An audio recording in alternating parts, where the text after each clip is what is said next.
হালাল উপার্জনের সোর্স তৈরি করা মাত্রই বিয়ে করে ফেলতে হবে। বিয়ে ছাড়া চরিত্র হেফাজতের অন্য কোনো পদ্ধতি নেই। এই চিরকুমার সঙ্গটঙ্গ যোগ দিয়ে লাভ নাই। আর যতই হারাম প্রেম করেন না কেন, এই প্রেমগুলো আপনাকে মনে শান্তি দিবে, এগুলো আপনাকে অস্থির করে রাখবে। কেন? কারণ এটা হারাম, এটা হারাম। আর যখন হালাল ভালোবাসা আপনি পাবেন, হালাল ভালোবাসা যেটা আল্লাহ পাক নাজিল করেন, তখন ইনশাআল্লাহ আপনার মনের মতো স্ত্রী না হলেও দেখবেন আপনি তার সাথে সারা জীবন কাটিয়ে দিয়েছেন।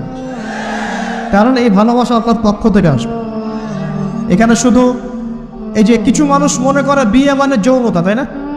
এটা একটা কনসেপ্ট তৈরি করে দেওয়া হয়, বিয়ে মানে মনে হয় যৌনতা। আসলে বিয়ে যৌনতার বৈধ একটা পথ মাত্র, এটা হালাল একটা পথ মাত্র। এখানে আরো বড় বিষয়টা হচ্ছে দায়িত্ববোধ। দায়িত্ব, একটা মানুষের দায়িত্ব নেয়া, তার অভিভাবক হওয়া, তার সাথে জীবনের সুখ দুঃখ হাসি কান্নাকে ভাগাভাগি করে নেয়, তার সাথে জীবনের উদ্দেশ্য ফিক্স করা, কষ্ট করে হলেও সবর করে হলেও সুখে দুঃখে পাশে থাকা। স্বপ্ন মানে পাশে থাকা, স্বপ্ন মানে কি? পাশে থাকা। তার দায়িত্ব নেয়া, রেসপন্সিবিলিটি নেয়া, তাকে খাওয়ানো, তার ভরণ পোষণ দেয়া। কেউ যদি আপনার স্ত্রীর দিকে খারাপ চোখে তাকায়, আপনি তার চোখটা পর্যন্ত তুলে ফেলবেন, এর নাম বিয়ে। এক কাজ করবেন না? এই কাজ করবেন। তো এখানে যৌনতা দিয়ে দেওয়া হয়েছে, বিয়ে মানেই মনে হয় যৌনতা। বিষয়টা এমন না, এখানে অনেক বিষয় জড়িত আছে। এই কারণে একটা পবিত্র সম্পর্ক, এটা মিসাকুন গালিজ, এটা কঠিন অঙ্গীকার আল্লাহর পক্ষ থেকে। এই কারণে দেখা যায় অনেক চড়াই উতরাই পার হলেও বৈবাহিক সম্পর্ক ঠিক থাকে না। কিন্তু যত দিন যাচ্ছে কি হচ্ছে, এই ভানমানগুলো বাড়ছে। কেন বাড়ছে? বিকজ বিয়ের আগে প্রেম, বিয়ের আগে অমুকের সাথে প্রেম, অমুক জেনা, পর্নোগ্রাফিতে আসক্ত, পরকিয়া, ওই সিরিয়ালস, পশ্চিমা সংস্কৃতি, বস্তুবাদিতা, সব মিলিয়ে বিয়েগুলো ভেঙে ভেঙে যাচ্ছে, পরিবারগুলো নষ্ট হয়ে যাচ্ছে। আচ্ছা, যদি আমি নিজে আপনাকে নসিহত করছি, যদি একজন স্ত্রী আপনার মনের মতো আল্লাহ পাক দিয়ে দেন এবং আপনার এই স্ত্রীকে নিয়ে থাকার মতো, খাওয়ার মতো, বাসস্থান, অন্ন বস্ত্রের সংস্থান আছে, সচ্ছল আপনি মোটামুটি, এবং আপনি তাকে ভালোবাসেন আপনার মনের মতো, আপনি তাকে নিয়ে সারা দুনিয়ার জীবনে কাটিয়ে দেন, অন্য কোনো দিকে দেখতে যান। কিছু বিষয় ফ্রন্টসঙ্গে আছে ঠিকই, কিন্তু বাস্তবায়ন খুব কঠিন।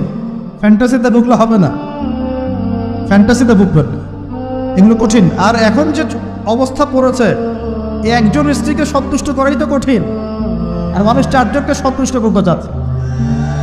এত সহজ না সব কিছু। এটা নিয়ে আমি আলাদা লেকচার দেবো চান, আপনাদের কিছু বিষয় জানতে হবে, জানার দরকার আছে।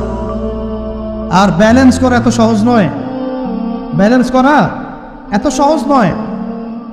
সর্বোচ্চ চেষ্টা করার পরেও দেখবেন, সর্বোচ্চ চেষ্টা করার পরেও দেখা যাবে দিন শেষে আপনি অপরাধী হয়ে বসে আছেন।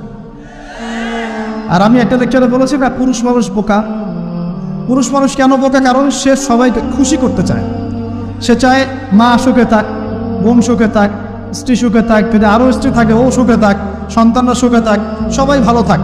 এবং তাদের ভালোর জন্য তারা কত কষ্ট করে, দিন রাত ডিউটি করে, অফিসে যায় আসে, জ্যাম ফেস করে, মানসিক প্রেশার নেয়, শারীরিক প্রেশার নেয়, তাই না?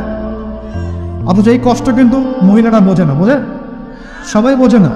আছে অনেক ভালো স্ত্রী আছে, কিন্তু সবাই কিন্তু বোঝে না। মনে করে যে পুরুষ মানুষ মনে হয় ভোগবাদী, খালি মেয়েদেরকে ভোগ করতে চায়। অথচ সবাইকে সুখে রাখার এই চেষ্টায় একজন পুরুষ দিন শেষে নিজেই সুখী হয় না। বহু পুরুষ শেষ বয়সে গিয়ে একাকিত্ব ভোগে, একা হয়ে যায়। এই জন্য বলছি ফ্যান্টাসি বাদ দেন, ফ্যান্টাসি বাদ দিয়ে হালাল রিজিক হয়েছে, একটা নেককার পরহেজগার মেয়ে দেখে বিয়ে করে, ব্যাস তাকে নিয়ে দুনিয়ার ছোট্ট জীবনটা কাটিয়ে দেয়। আর জান্নাতে তো হুর করে অপেক্ষা করছে ইনশাআল্লাহ। কি মনে করেন অপেক্ষা করছে না? এই লেকচার বাসায় গেলে কি হবে আমার অবস্থা আমি জানি না, কিন্তু বলছি আছে তো সবচেয়ে শেষে যারা জান্নাতে যাবে, একদম লাস্টে, তাদের প্রত্যেককে আল্লাহ পাক কমপক্ষে 2 জন করে হুর দিবেন। আর যারা আল্লাহ রাব্বুল আলামিনের রাস্তায় শহীদ হয়ে গেছে, এখনো যাচ্ছে বা হয়েছে বা হবে, তারা কি 72 জন, কত জন? 72 জন হুর আল্লাহ রাব্বুল আলামিন দিবেন। বাস ইস্যু তৈরি করে দিলাম, এখন নাস্তিকরা লেগে পড়বে এতগুলো মেয়ে কেন, কি ইত্যাদি ইত্যাদি। এসব বিষয়ের দিকে আমাদের দেখার দরকার নেই। আল্লাহ পাক আমাকে আপনাকে দিলে ওর কি কোনো সমস্যা?